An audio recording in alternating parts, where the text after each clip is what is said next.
Ese tema de empoderados para testificar lo estamos abordando desde la meditación o el estudio, la lectura del libro de los Hechos de los Apóstoles.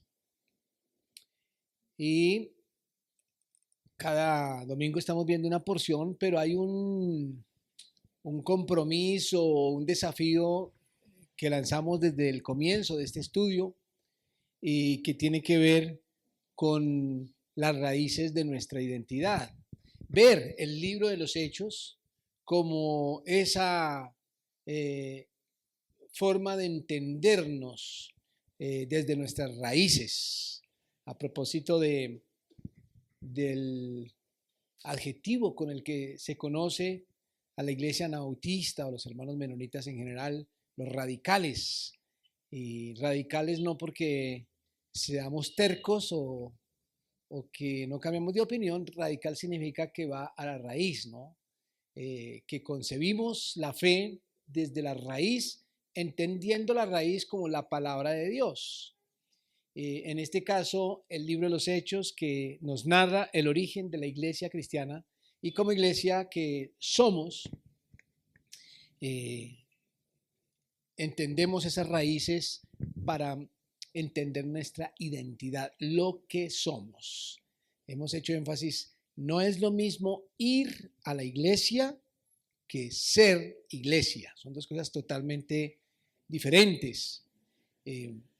Cuando entendemos la identidad, entonces somos donde quiera que estamos, somos iglesia. Pero cuando no es un tema de identidad, sino de seguidores de una corriente o una ideología, pues vamos a la iglesia los domingos o los días que sean, pero es un tema de asistir o de estar afiliados, que es muy distinto. Así que entendiendo nuestras raíces y viendo esto como una forma de ir afirmando lo que somos, en esta tarde vamos a leer los versículos 12 al 42 del capítulo 5. Versículos 12 al 42. El desafío es abordar todo el libro en el transcurso del año y es por eso que hemos seleccionado, digamos, porciones acordes para cada domingo, pero que resultan a veces, la mayoría, porciones bastante largas. Aquí tenemos, por ejemplo, 30 versículos y eso es una porción bastante larga y resultaría pretencioso hacer un estudio profundo de todos los elementos que hay en estos versículos. Por eso nos toca limitarnos a destacar algunos asuntos que nos recuerden o que nos permitan estudiar sobre nuestra identidad, sobre nuestras raíces y sobre ese principio de estar empoderados para testificar. Así que seguramente al leer esta narración que vamos a leer, a usted le van a saltar muchas preguntas, muchas inquietudes y muchos intereses por estudiar y ojalá lo hagan personalmente. Pero escogemos y trato de buscar como un hilo que nos permita llevarnos algo para recordar. Cortico, pero que sea fácil de recordar. Por eso al acercarnos a esta lectura les voy a invitar a que hagamos un ejercicio en esta tarde que consiste en, mientras leemos, porque vamos a leer toda la porción, mientras leemos usted fíjese de una forma más detenida en las personas que intervienen en la narración, los personajes, los protagonistas que se mencionan, no los que se mencionan, sino los que están allí, que son parte de este relato. Y seguramente incluso usted va a encontrar más personajes que se mencionan de los que yo voy a enfatizar. Pero yo voy a hacer esta lectura desde esta versión Reina Valera. Usted puede seguir también la lectura, pero por favor póngale especial atención a los personajes que se mencionan aquí. Y vamos a comenzar entonces desde el versículo 12 que dice así: y por la mano de los apóstoles se hacían muchas señales y prodigios en el pueblo y estaban todos unánimes en el pórtico de Salomón. De los demás, ninguno se atrevía a juntarse con ellos, mas el pueblo los alababa grandemente. ¿Están siguiendo cuántos personajes se mencionan aquí? Sigamos leyendo. Y los que creían en el Señor aumentaban más, gran número, así de hombres como de mujeres, tanto que sacaban los enfermos a las calles y los ponían en camas y lechos para que al pasar Pedro, a lo menos su sombra cayese sobre alguno de ellos. Y aún de las ciudades vecinas, muchos venían a Jerusalén trayendo enfermos y atormentados de espíritus inmundos, y todos eran sanados. Entonces, levantándose el sumo sacerdote y todos los que estaban con él, es decir, la secta de los saduceos, se llenaron de celos y echaron mano a los apóstoles y los pusieron en la cárcel pública. Mas un ángel del Señor, abriendo de noche las puertas de la cárcel y sacándolos, dijo: id, y puestos en pie en el templo, anunciad al pueblo todas las palabras de esta vida. Habiendo oído esto, entraron de mañana en el templo y enseñaban. Entre tanto, vinieron el sumo sacerdote y los que estaban con él, y convocaron al concilio y a todos los ancianos de los hijos de Israel, y enviaron a la cárcel para que fuesen traídos los que habían dejado en la cárcel. Pero cuando llegaron los alguaciles, no los hallaron en la cárcel. Entonces volvieron y dieron aviso diciendo: por cierto, la cárcel hemos hallado cerrada con toda seguridad y las guardas afuera de pie ante las puertas, mas cuando abrimos a nadie hallamos adentro. Cuando oyeron estas palabras, el sumo sacerdote y el jefe de la guardia del templo y los principales sacerdotes dudaban en qué vendría a parar aquello. Pero viniendo uno, les dio esta noticia: he aquí los varones que pusisteis en la cárcel están en el templo y enseñan al pueblo. Entonces fue el jefe de la guardia con los alguaciles y los trajo sin violencia, porque temían ser apedreados por el pueblo. Cuando los trajeron, les presentaron en el concilio, y el sumo sacerdote les preguntó diciendo: ¿no os mandamos estrictamente que no enseñaseis en ese nombre? Y ahora habéis llenado a Jerusalén de vuestra doctrina y queréis echar sobre nosotros la sangre de ese hombre. ¿De cuál hombre? Respondiendo Pedro y los apóstoles dijeron: es necesario obedecer a Dios antes que a los hombres. El Dios de nuestros padres levantó a Jesús, a quien vosotros matasteis colgándole en un madero. A este Dios ha exaltado por su diestra por príncipe y salvador, para dar a Israel arrepentimiento y perdón de pecados. Y nosotros somos testigos suyos de estas cosas. Y también el Espíritu Santo, el cual ha dado Dios a los que le obedecen. Ellos, oyendo, se enfurecían y querían matarlos.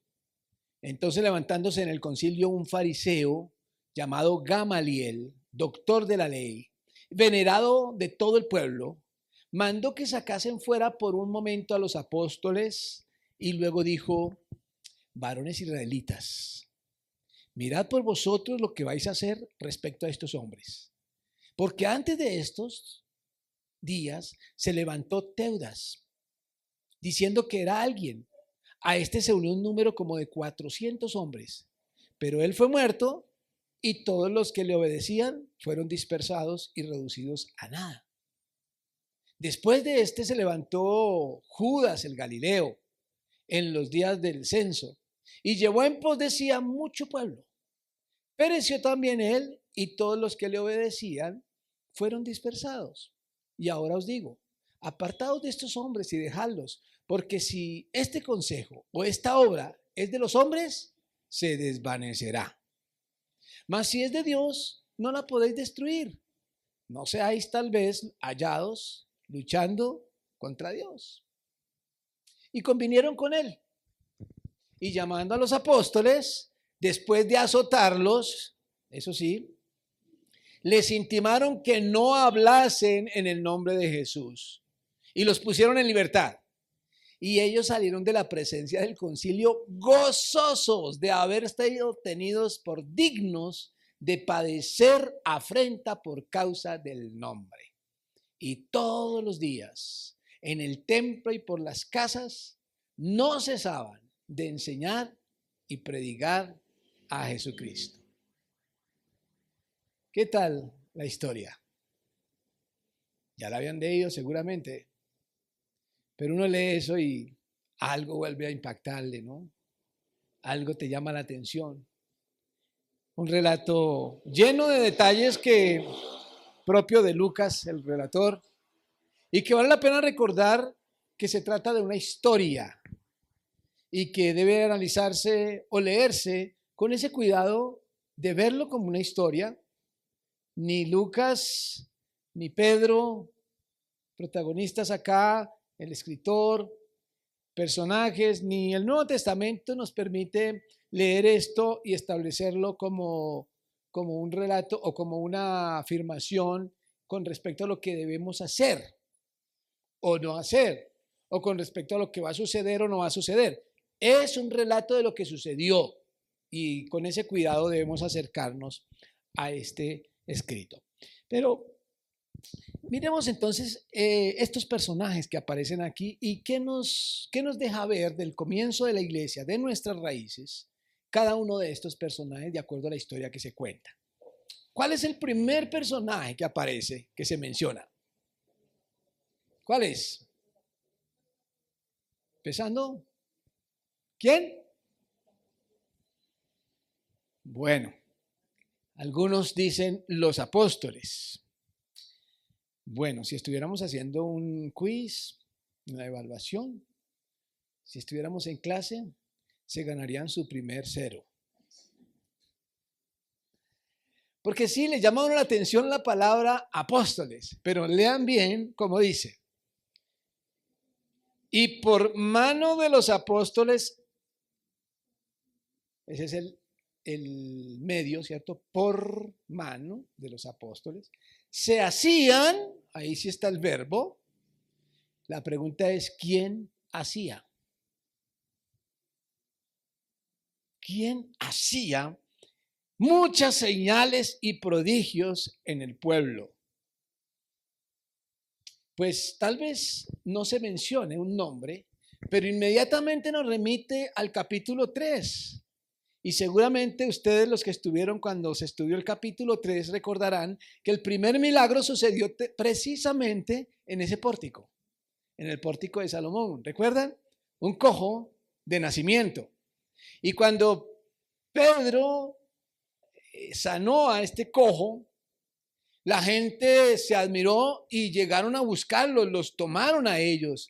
Es lógico cuando uno ve un milagro, digamos que el espectáculo se aumenta y también el chisme. Y tomaron a Pedro, pero ¿recuerdan ustedes lo que respondieron los apóstoles?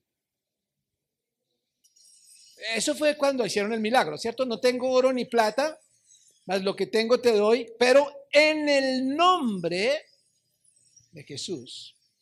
Y cuando los toman a ellos para exaltarlos, para rendirles pleitesía, para tal vez pedirle más milagros, ¿qué fue lo que ellos reclamaron o demandaron? ¿Por qué están admirados? Si eso no lo hicimos nosotros. Ellos aclararon que el milagro no era de ellos, sino del Señor. De tal forma que aquí, cuando vuelve a mencionarse los milagros, los prodigios, las señales, nos encontramos con un verbo, digámoslo así, que no hace referencia a los apóstoles porque dice por mano de los apóstoles se hacían. No dice que ellos hacían, sino que ellos eran ¿qué? El medio, el instrumento, las manos utilizadas, pero ¿quién hacía los milagros? Eran milagros realizados por Dios. El primer personaje que se menciona aquí es Dios. Dios es el que hace los milagros. Los apóstoles son el instrumento y ellos nunca se atribuyen el poder de hacer esos milagros. Siempre se los atribuyen a Dios y los hacen en el nombre de Jesús. Bueno, cuando empezamos por aquí, tendríamos que, hablando de lo que hizo cada uno, ¿qué más hizo Dios entonces aquí en el relato? ¿Qué otras acciones vemos de Dios en el relato?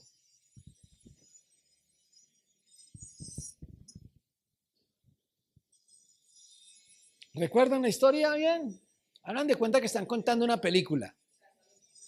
Ok, otro milagro fue que estando los apóstoles en la cárcel, llegó un ángel y abrió la cárcel.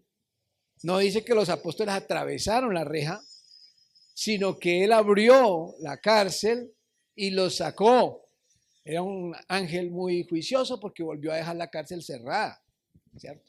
Así la encontraron cuando llegaron los alguaciles. Y les dio una tarea: vayan y sigan predicando en el templo. ¿Milagro de quién?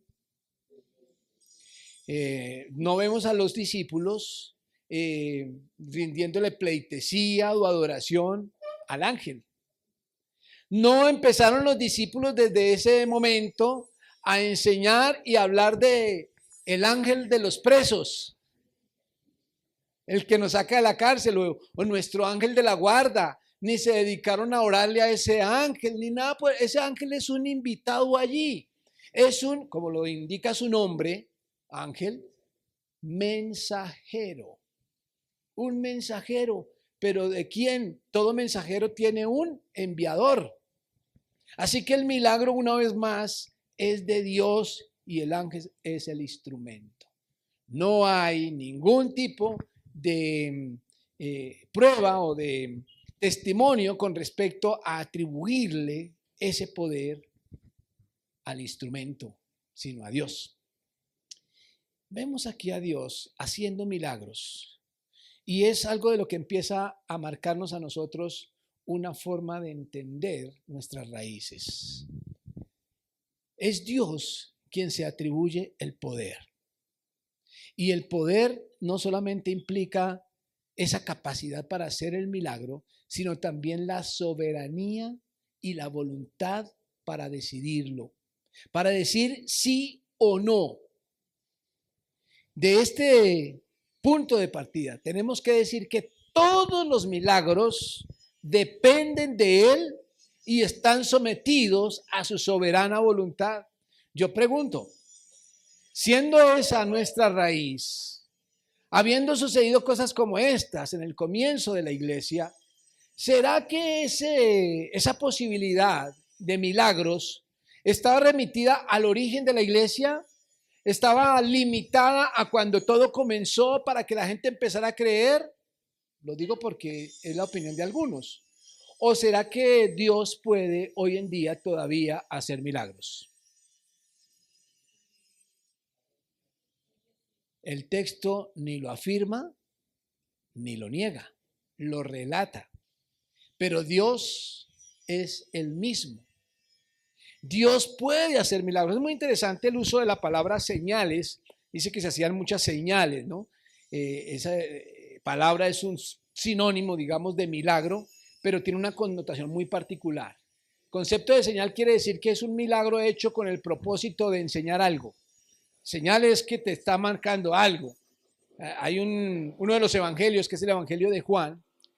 Todos los milagros que se relatan en Juan se llaman señales, no se llaman ni prodigios ni milagros, sino siempre señales.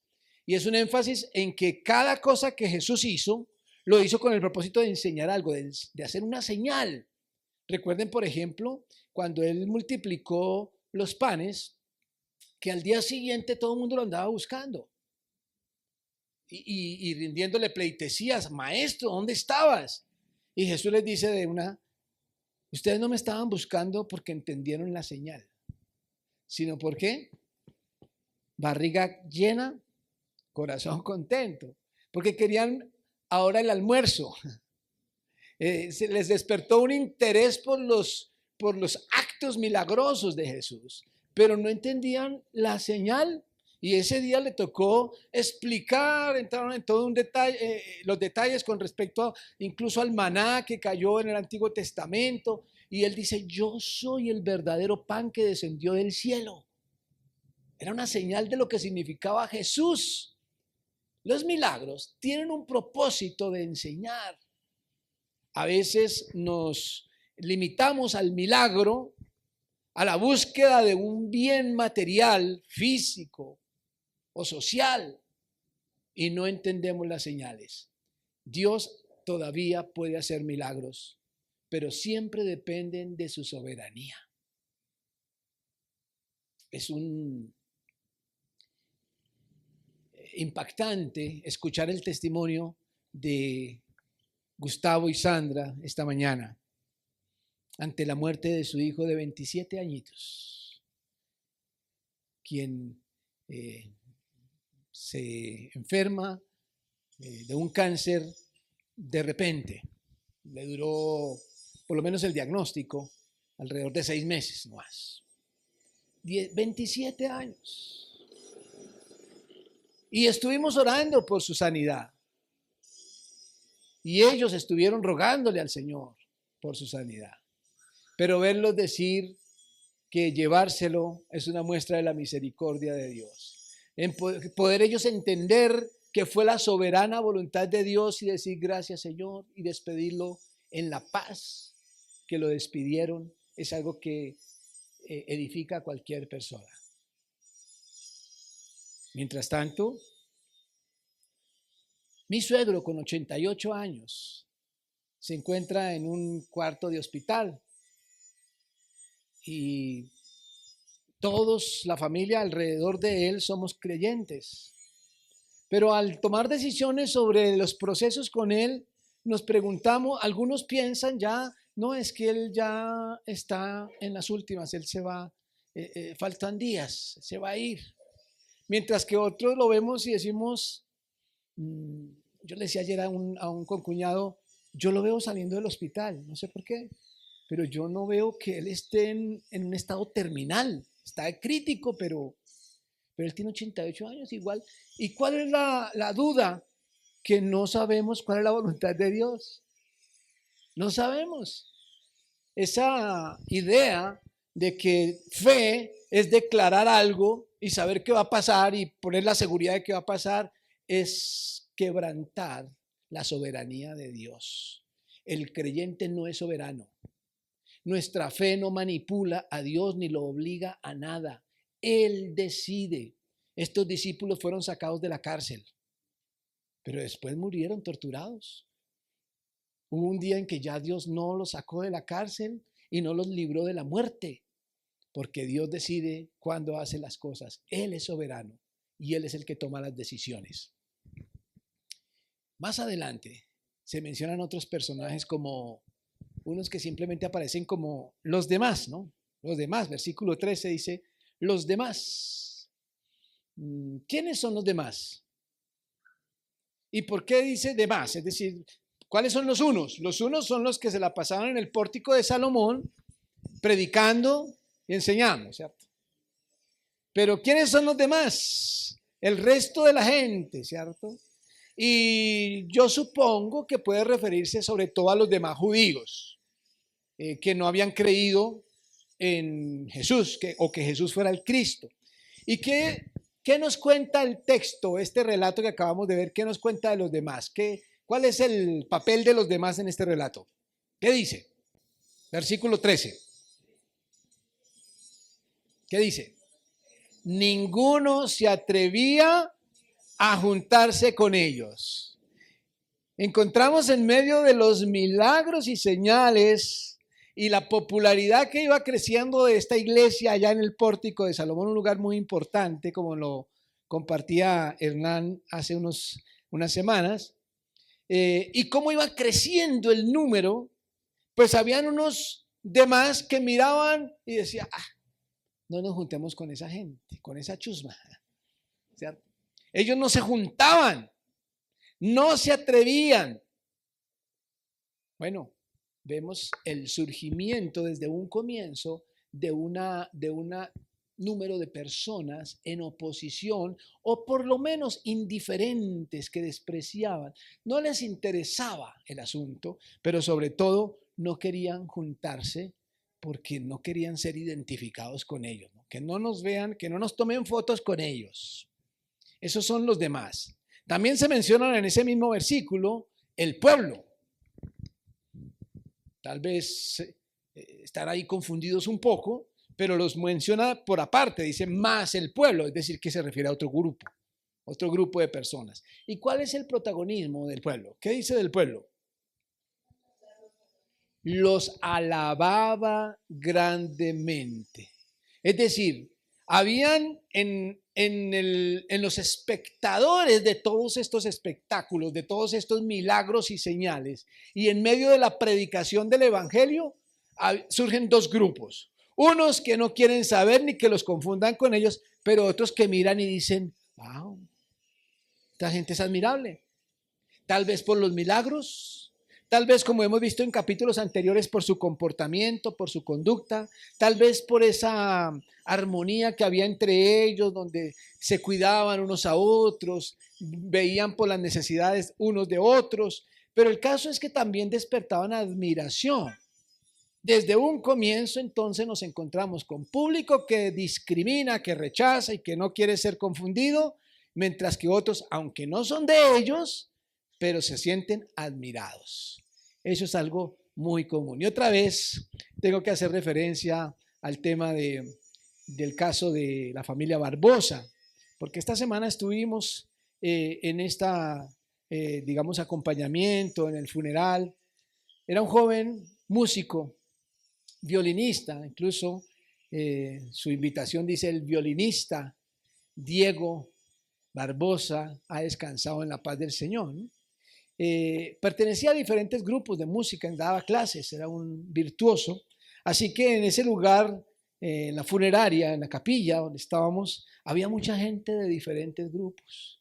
Habían, por ejemplo, algunos con vestido de mariachi, porque él pertenecía a un grupo de mariachis. Habían unas monjitas, porque él había también dado clases en un grupo religioso allí. Habían jóvenes de la universidad, locos, con el pelo raro, teñidos, una cantidad de pinta. O sea, uno veía de todo allí, ¿no? Yo tenía que compartir una meditación sobre la muerte de él.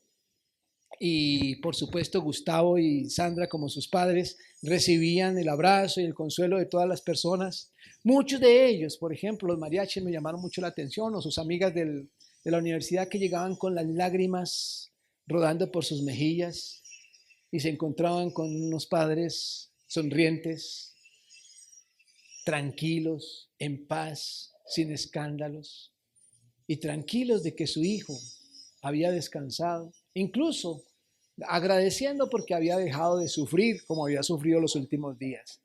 Entonces hay diferentes formas de pensar, y me decía Gustavo que había recibido mensajes después de alguna persona que le dijo: yo tengo que replantearme mi idea de Dios porque quedó confundido con lo que había con lo que veía en ellos, ¿no?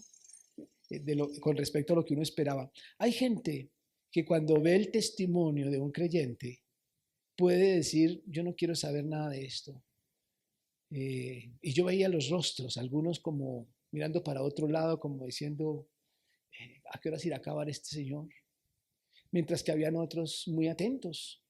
Y seguramente muchos admirando a Gustavo y a Sandra, a Ana María, incluso su hermano, que estaban en absoluta paz. Siempre existirán diferentes reacciones frente al testimonio de fe de los que somos testigos del Señor. Y eso lo muestran estos dos grupos, el pueblo y los demás. Por otro lado, también tenemos la mención a los que creían, ¿cierto? Se mencionan también allí en el versículo 14, y los que creían en el Señor.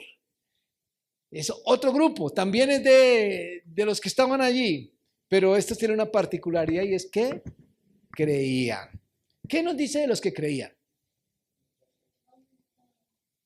Aumentaban. Es decir, estaban creciendo el número de creyentes. Eso lo estamos viendo desde el capítulo 2. Se han ido multiplicando. En medio de los indiferentes, en medio de los que se admiraban, también estaban los que querían ser parte de y aceptaban, creían en el Señor y se iban añadiendo hombres y mujeres a esta iglesia naciente. Y estos creyentes, ¿qué más hacían? Aparte de que iban aumentando. Bueno, una de las cosas que precisamente evidencia que creían fue que empezaron a traer a sus familiares enfermos y los traían. Eran tan creyentes que decían, si aunque sea la sombra de Pedro pasa y yo puedo pisarla, voy a ser sano. ¿Doctrina? ¿Un buen método de sanidad establecido para las generaciones futuras? Es un relato, ahí no está estableciendo métodos de sanidad. No es un tratado sobre metodología. Es un relato de lo que tenían en su mente esos creyentes incipientes, elementales, que sencillamente decían o pensaban o creían que el poder estaba en la sombra de Pedro, pero ya nos hemos dado cuenta por el testimonio de los apóstoles que el que hacía los milagros era Dios. Así que a pesar de que eran sanados, no eran sanados por la sombra de Pedro. Tal vez, así como las manos de los apóstoles, podía ser el instrumento de Dios, pero no es una metodología, más bien una evidencia de lo que era esa fe naciendo, no estableciendo. Así que podemos ver su, por así decirlo, ignorancia, una ignorancia que Dios pasó por alto, dándoles respuesta a sus peticiones. No falta, hoy en día, 21 siglos después, que hayan personas que le atribuyan poder a las cosas, a los mantos, a los vasos de agua, a las rosas, y hay quienes invitan que si tienen enfermos en la casa que traigan alguna prenda y aquí oramos a través de la prenda para que el poder fluya, ¿no? Como si Dios necesitara o dependiera de los instrumentos. A diferencia de aquel hombre que le dice a Jesús un día, Señor, cuando Jesús dice voy a ir a tu casa, dice, Señor, yo no soy digno que entres a mi casa, di la palabra, que yo sé que si tú dices la palabra, mi hijo va a ser sano, ¿no? Ese entendía de dónde venía el poder verdaderamente. Ellos lo hacían, pero la misericordia de Dios los alcanzó y seguían creciendo. Al fin y al cabo, esto es una evidencia que sí entendían algo más bien de las señales, de que estos milagros eran evidencia de que Jesús era verdaderamente el Salvador. Y por supuesto, allí también tenemos a los que eran traídos, es decir, a los enfermos y los endemoniados, los que estaban atormentados por espíritus inmundos y que recibieron el beneficio de ser sanados, porque es muy interesante encontrar en el versículo 16 al terminar que todos eran sanados. No sé si es simplemente una figura literaria o si es literal, pero dice que todos eran sanados. Las señales, los prodigios eran generales para todo el mundo. Bueno, estos 4 grupos, cada uno haciendo parte de este relato, de alguna forma los podemos ver como los terceros. Es decir, en este relato, el protagonista principal es Dios, como lo vimos en primer lugar, pero también hay una serie de personajes que los podríamos identificar así como los terceros, porque son espectadores, algunos sanados, otros llegan a creer, otros desprecian, otros admiran, pero son terceros. Pero luego empiezan a aparecer otros personajes en el versículo 17. El sumo sacerdote y los que con él estaban, que pertenecían a la secta de los saduceos. ¿Quiénes son estos? Sumo sacerdote. ¿Quién es el sumo sacerdote?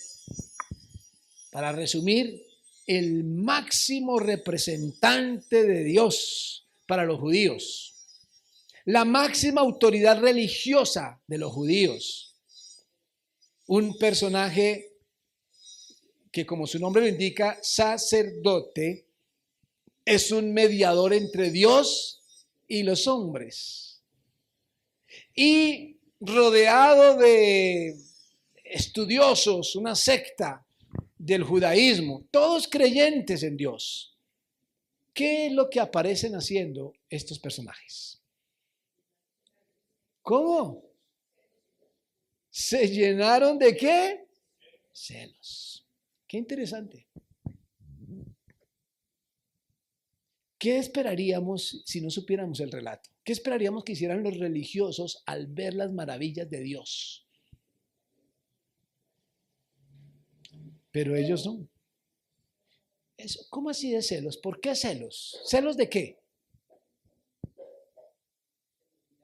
¿De qué sentían celos? ¿De que ellos no podían hacer milagros sería?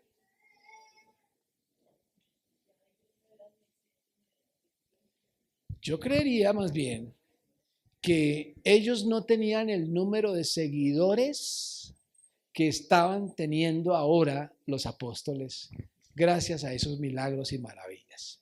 Dios estaba obrando milagros para poder llegar a salvar a las personas, para llegar a su corazón, para llegar a su salvación eterna. Pero esto estaba generando seguidores y la iglesia seguía creciendo. Y los judíos, los principales, estaban perdiendo adeptos, seguidores. ¿Problema de los saduceos? ¿Problema de los judíos? ¿O será que esto evidencia una tendencia humana? ¿A usted le gusta tener seguidores? ¿Usted ha subido una foto en Facebook o en alguna red social alguna vez y de pronto ha estado revisando cuántos likes tiene? ¿Por qué no anda revisando quién ha visto su foto? ¿Y qué comentarios hay? ¿Por qué?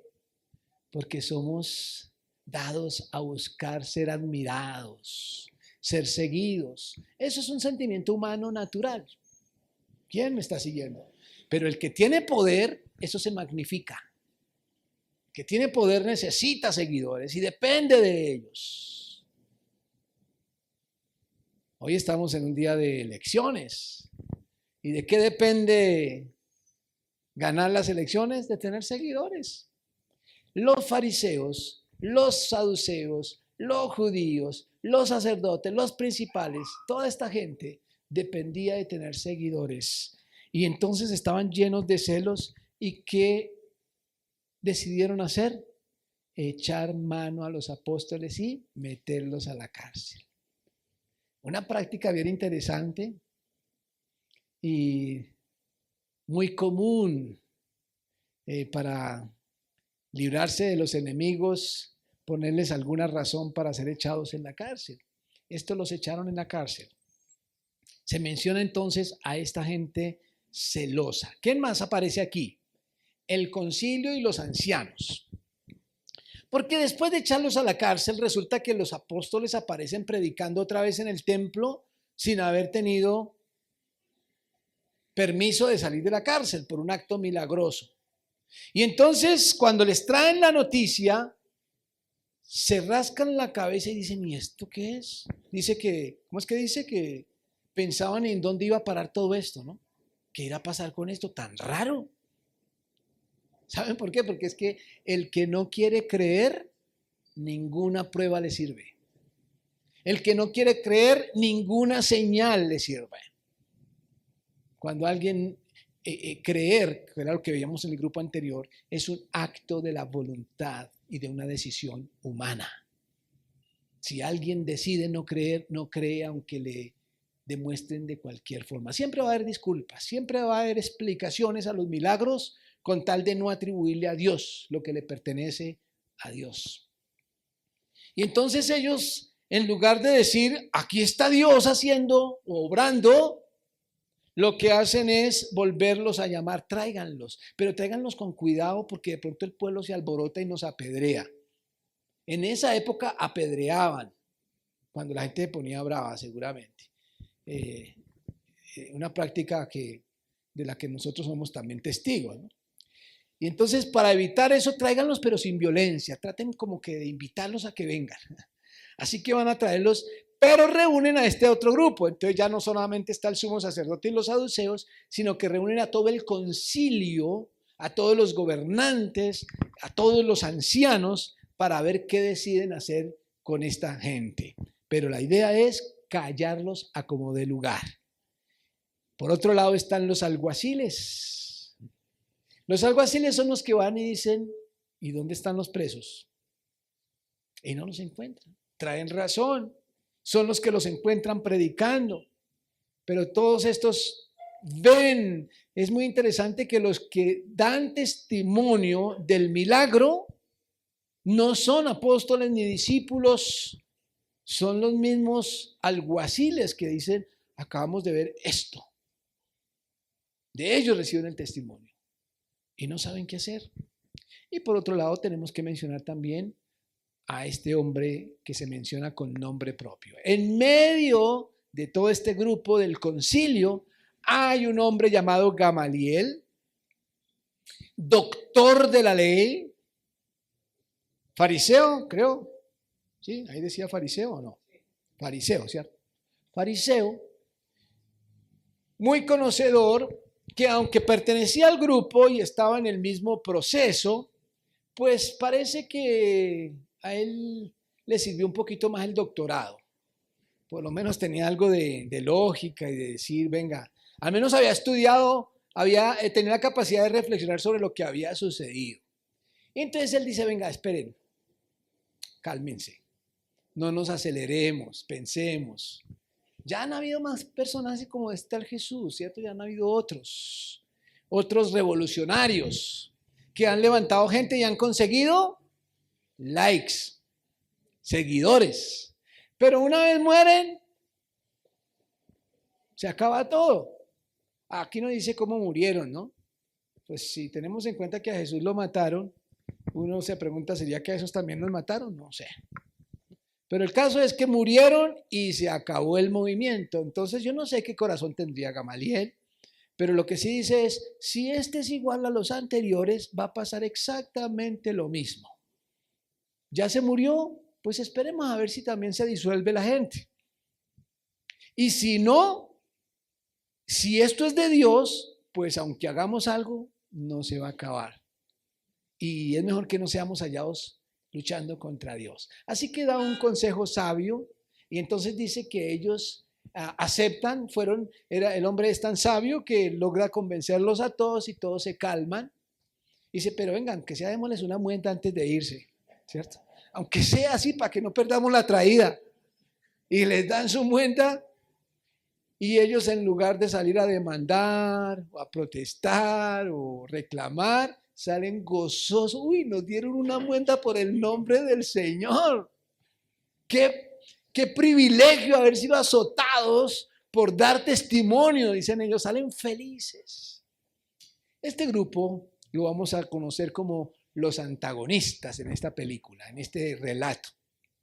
Incluso Gamaliel, aunque da el buen consejo, pertenece al concilio, pertenece a todo este grupo que está juzgando y que está dándose atribuyéndose, digamos, el derecho, el permiso de ordenar, de prohibir, de castigar, de azotar líderes religiosos, pero que ordenan y castigan y tratan de obligar a los apóstoles.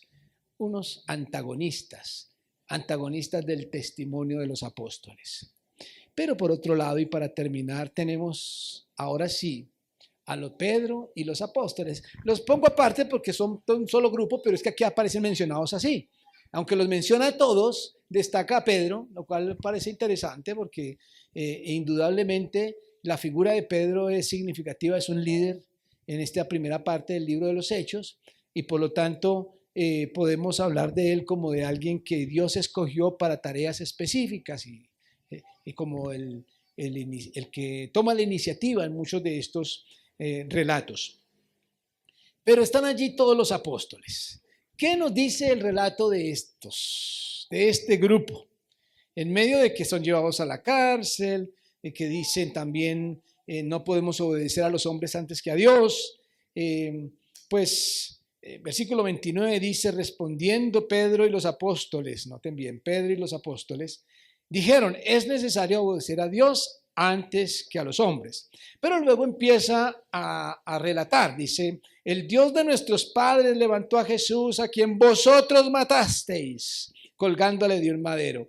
Y ellos precisamente se estaban quejando de que los apóstoles estaban echándoles la culpa, estaba poniendo la sangre sobre ellos, les estaban generando mala fama porque han matado a Jesús. Uno podría imaginarse que los apóstoles andan diciendo ellos, los judíos, los líderes, los sacerdotes mataron a Jesús con el único propósito de condenarlos.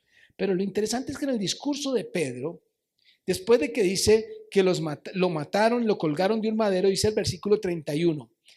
Es decir, a Jesús, Dios ha exaltado con su diestra por príncipe y salvador para dar a Israel, ¿qué?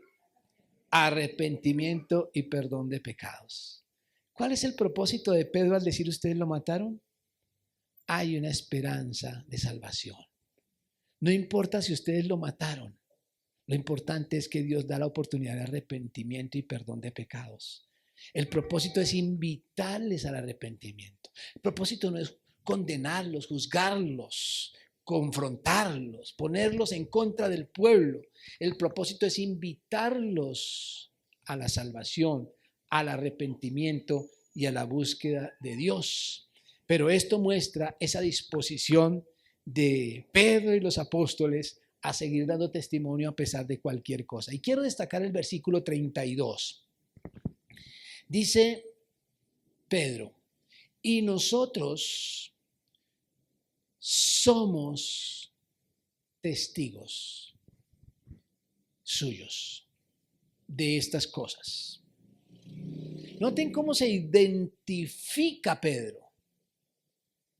Cuando él afirma que van a seguir dando testimonio, él dice una frase que debe ser contundente para nosotros. Somos. Es un tema de identidad. Es un tema de esencia. Como dicen los teólogos, doctores, es un tema ontológico de lo que realmente nosotros somos. No es simplemente un acto, no es simplemente un ritual, es que somos y el ser humano vive con base en lo que es. Ellos no solamente daban testimonio, ellos eran testigos. ¿Somos testigos? ¿Somos iglesia o simplemente vamos a la iglesia? Ser iglesia es ser testigo. Y dice Pedro, no podemos callarnos, porque es que somos testigos. Y toda su vida, ese día, fueron triunfantes. Ese día fueron librados de la cárcel. Ese día hicieron muchos milagros, pero pasaron el resto de su vida siendo testigos, incluso cuando murieron torturados, cuando fueron echados a la cárcel, cuando fueron calumniados, perseguidos hasta la muerte. Todos vivieron o todos sufrieron una muerte trágica, de mártires. De ahí viene la palabra precisamente mártir, que significa testigo. ¿Por qué? Porque no es que hacían algo, es que eran algo. Cuando una persona da testimonio, pero sin serlo, lo hace hasta cuando haya algún peligro. Lo hace hasta cuando se le presente alguna situación difícil. Lo hace hasta cuando pierda algo y diga, no, a eso no estoy dispuesto. Siempre recuerdo un episodio hace muchos años, en mi adolescencia, que en la iglesia cristiana fue anunciado la visita de dos hombres cristianos, pero que eran muy conocidos en la farándula y en el medio artístico. Viene a visitarnos Richie Ray y Bobby Cruz. ¡Wow! Y nos fuimos todos los jóvenes de la iglesia a verlo, especialmente los que llevamos la salsa en las venas. Nos fuimos a visitar al estadio, al Coliseo, el Campín. Ese Coliseo estaba lleno. Pero por supuesto estábamos muchos creyentes allí, pero también estaban muchos que simplemente escucharon el nombre Richie Ray, Bobby Cruz. Pues muchísima gente. De hecho, el ambiente era pesado. Cuando llegamos allí los evangélicos, todos juiciosos, y vemos a toda esta gente, humo por todas partes de cigarrillo y todo eso. No recuerdo cuál de los dos fue que salió a la tarima y empezó a hablar de la fe, del testimonio como creyente. Y cuando él empieza a hablar, en lugar de cantar, empieza a hablar del Señor, empezó una silbatina impresionante, todo el mundo empezó a chiflar. A tal punto que él terminó dando la espalda, se bajó al camerino llorando. Estaba experimentando lo que era perder seguidores, perder algo. No puedo decir nada de su futuro, el resto de su vida, pero lo cierto es que cuando hay algo en contra, perdemos algo y alguien simplemente da testimonio porque le gusta esa fe, porque es adepto a esa religión, cuando ve que pierde algo, da la espalda y se vuelve atrás. Algo parecido por esa misma época le pasó a José Luis Rodríguez. Pero cuando alguien no solamente da testimonio, sino que se entiende en su esencia como lo que es, como un testigo, como dice aquí Pedro, nada lo hace volver atrás, ni la muerte. Como dijo Pablo, por lo cual estoy seguro de que ni la muerte, ni la vida, ni ángeles, ni principados, ni potestades, ni lo presente, ni lo porvenir, ni lo alto, ni lo profundo, ni ninguna otra cosa creada nos podrá separar del amor de Dios. Un verdadero testigo tampoco se separa de su tarea, pase lo que pase. Esto nos lleva a afirmar simplemente con respecto a las raíces de nuestra identidad, para que usted siga añadiendo esos elementos que afirman lo que somos, es que somos testigos sin importar las amenazas. La presencia del Espíritu Santo, porque estamos bautizados en el Espíritu Santo, porque somos templo del Espíritu Santo, esa presencia y el poder del Espíritu Santo no garantiza que no haya persecución, no garantiza que no haya cárcel, no garantiza que no haya enfermedad, no garantiza que no haya odio, que no haya rechazo, no garantiza que no hayan caminos de espinas, desiertos, fuego.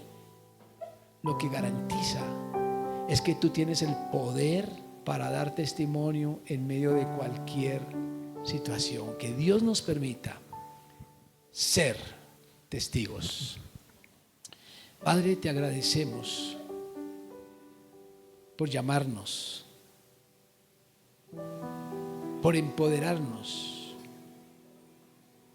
por enviarnos. Haz a través de nosotros lo que tú quieras, Señor. Creemos en los milagros. Y si tú quieres operar milagros a través de tu iglesia, a través de cada uno de los que estamos aquí, como los que ya hemos visto, bienvenido sea. Te suplicamos que los hagas. Nos disponemos, Señor, para ser instrumentos en tus manos. Pero el día que no los hagas, Señor, que nuestros labios nunca cesen de enseñar la verdad y de dar testimonio de Jesucristo. Los milagros dependen de ti. El testimonio depende de lo que somos, tus hijos y testigos de Jesucristo. Te lo rogamos en su nombre. Amén. Amén. Que Dios les bendiga, mis hermanos.